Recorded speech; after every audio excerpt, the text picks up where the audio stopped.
傳承從來唔只係留落去咁簡單，要傳得穩妥，時機同方式最關鍵。太早，下一代可能未夠成熟去承繼；太遲，又怕錯過幫佢發展嘅機會。而方式唔啱，財富嘅價值未必發揮到最好。AXA 安盛勝利2儲蓄保險系列，幫你靈活設定最佳時機，用最適合嘅方式，讓愛與財富穩妥延續到下一代。一齊睇下 Derek 嘅例子。43歲嘅 Derek 同太太一直工作多年，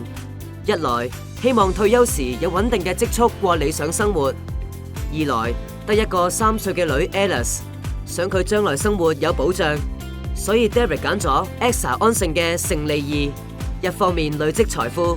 另一方面令佢嘅財富延續更穩妥。人生充滿變數，如果想後人承接保單，但希望佢夠成熟，有能力管理先接手，就可以用勝利2嘅傳承守護選項。Derek 預先指定囡囡 Alice 做後備持有人及後備被保人，並設定佢最早承繼保單嘅年齡係30歲。呢個選項嘅好處係唔一定要身故先啟動，就算 Derek 因病或意外失去行為能力，變換保單持有人嘅安排都會生效，確保愛與保障無縫傳承，無需經過繁瑣嘅法律程序及面對法庭判決嘅不確定性，擔心萬一出現不幸情況，而 Alice 未達指定年齡承繼保單， Derek 可以指定太太作為暫託人，暫時接管保單。過渡期間， Derek 太太可以按 Derek 預先指定嘅提取上限內提取金額支援生活開支，無需等待法律程序完成。對家人嘅財務支援亦唔會出現真空期，一直到 Alice 達到承繼年齡先正式接手。另一個情況係，如果唔想後人接手保單，而係希望安排一筆有規劃嘅資金去照顧家人日後生活，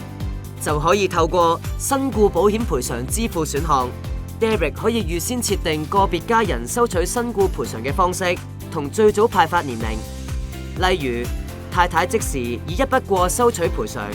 而 Alice 由25歲開始分5年收取賠償作為生活資金，最後再一次過收取餘下金額。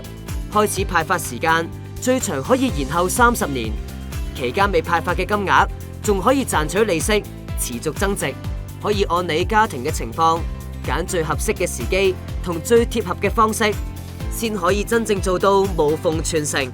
勝利2讓財富穩步增值，同時為你打造全面、穩妥、別具彈性嘅傳承規劃，讓你對家人嘅愛與財富永續流傳。